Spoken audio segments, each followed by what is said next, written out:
What's up guys, Lifting here. In this video I want to show you what I am trying out in War for the Atlas as my first build.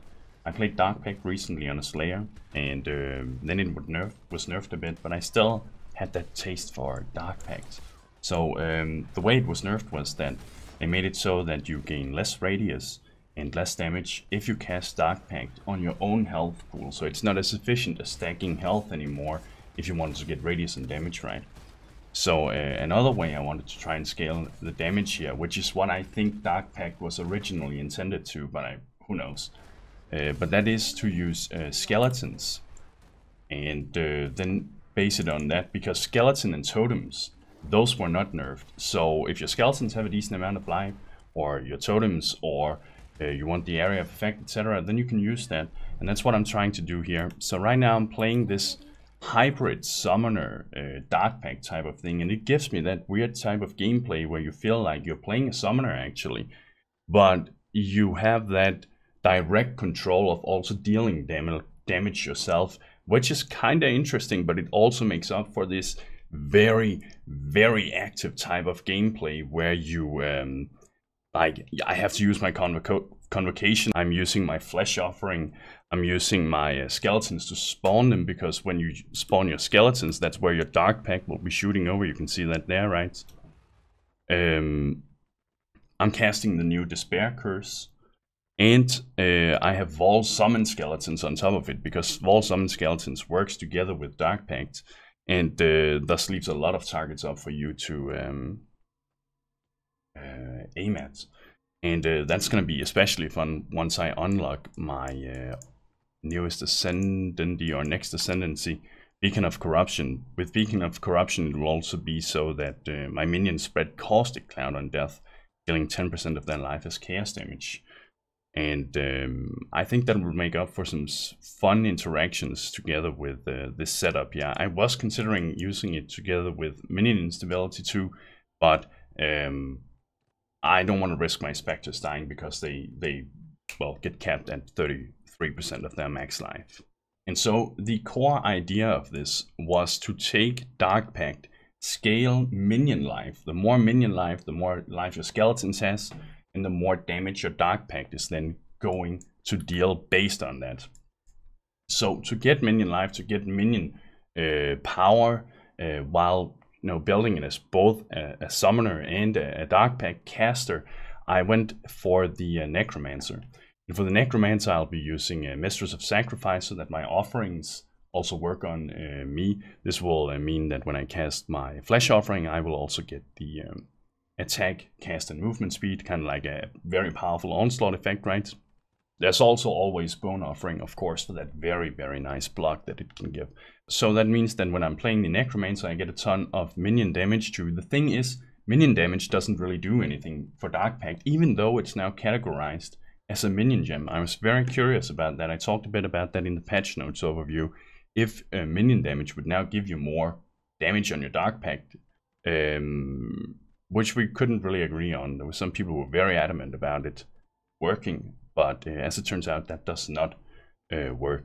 But the thing is, what we can then do to get a very efficient skill tree is I can incorporate the Scourge Claw into the build. So with the Scourge Claw, not only can I now pick up minion damage to scale the damage of Dark Pact via the skeletons, but any minion damage node I pick up to will go to increase my Dark Pact damage, meaning that there are so many efficient skill nodes and clusters in the entire tree. This here by itself, which is normally just minion life, is now a damage cluster because of the way that Dark Pact works. And this one here, the minion damage node, we don't have to feel bad about picking that up, because we can then use that on our minions, of course, but also with our own self-cast Dark Pact. So that's pretty cool. Also, the Necromancer itself has a ton of minion damage on the various nodes here. Spirit Eater 30%, Mistress of Sacrifice does not have, but the leading up to like minion damage 15% here, but minion damage here, and then we get chaos damage over here too. And chaos damage, that's what Dark Pact is.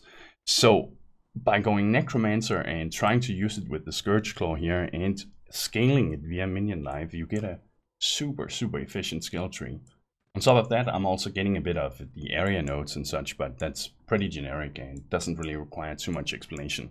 But one thing I'm still debating if I want to do this, but it seems too good to pass up on is not using Spectres. I'm using Spectres right now. And in a Harbinger League, I was playing a Summoner build too, and I had some great success with trying out the Wickerman and the Tsukuhama Vanguards. They deal a ton of burn damage over time. Now, the Wickermans have been nerfed, and you definitely notice that. They're still nice, it's still okay, and I still enjoy having it in my setup, but they're definitely nerfed. And who knows, I'm only level 73 right now, so until I actually get to test it in high level content, then it's too early to really make an assertion of whether or not they're still worth it, right? But they are definitely still useful, especially when I'm running it together with two Vanguards here. The Vanguards still deal a ton of damage, and they actually are a little easier to use now because they set up their totems a little more frequently, meaning that it's easier and more reliable for us to hit the right type of monsters. With these Spectres here, I still gain a ton of single target potential, which helps a lot together on top of Dark Pact, which is okay single target too, but it is the area that I kind of feel Dark Pact opens up for. And I need to try a few different setups for it, but I'm not really ready to go into detail about how I want to set things up yet. There's still a lot of testing to be required. But I am using these Spectres. I'm picking up Death Attunement. I'm using Bones of Ullr, so I can get 3 Spectres. And so far, I feel they're worth it. However, I don't think it will be worth it for me to go in and grab Soul Weaver. Because on the way, that means I would pick up Fleshbinder. I don't use zombies anymore. I use them while leveling. But I hate the idea of spending an entire Ascendancy point on something I'm not going to use. So Soul Weaver is really good though. But this is first and foremost, it is a Dark Pact build, a caster build. Summons is secondary. So I think we'll try with that first. If it then turns out that it's just too tempting to pick up Soul Weaver because Spectres are insane, then I might do that. But we'll see. It further testing will have to be done, of course. And I've decided that I am going hybrid this time. I'm going, life and energy shield based, and that's simply because that made for the most efficient skill tree when I wanted to group around these paths here. You could go pure energy shield too, that is possible, or like CI.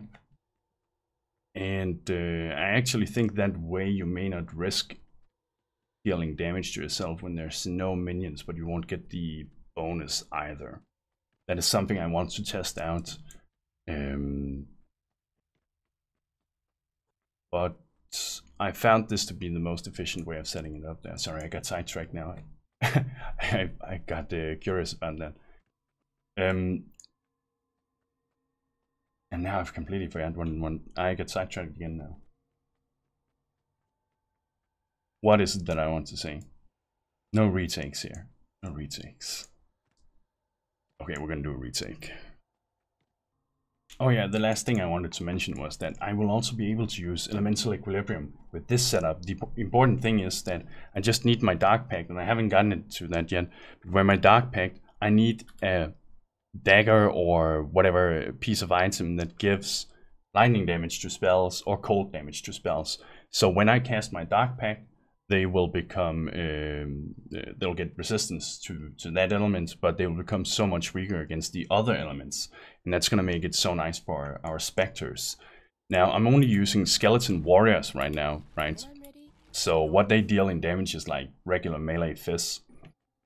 And I am considering just popping one Dead Reckoning Jewel in, just because that means that the majority of the skeletons being summoned, which is 5, will be mages.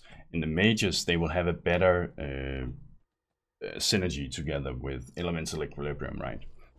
But I'm not sure it will be worth it. I'm not really using the skeletons themselves. I'm not really scaling them to deal a lot of damage. Right now, I pretty much have Summon Skelly, Ball Summon Skelly, Minion Life for the Dark Pact interaction, and then Spell Echo so I can spawn the skeletons faster. But I'm not sure I'm going to keep Vault Summon Skeletons and so forth. But the point is that them by themselves do not really deal too much damage now. They're not really being scaled for that. They are just, you know, decoys we can shoot at to deal damage with the Dark Pact. So by adding Empowering, for instance, that will give more damage for the for the DP. But anyway, guys, I will be testing out the build. I just wanted to show you what it is that I'm working on. It's completely experimental. This here, it might end up not being very good. So who knows? But so far, it is working. And it's not like the fastest map clearer yet or anything like that. But it has decent map clear. It has decent boss killing potential so far. And I'm looking forward to seeing how it scales into the later part of the game. I'll be releasing a gameplay video too, unless I die an early death with this character. Then it will be a gameplay, and if it turns out to be a very successful build, I will make a build guide for it too. But yeah, so far so good, and it's kind of fun to try something super quirky. All right, thank you for watching, and bros, do you even nerd?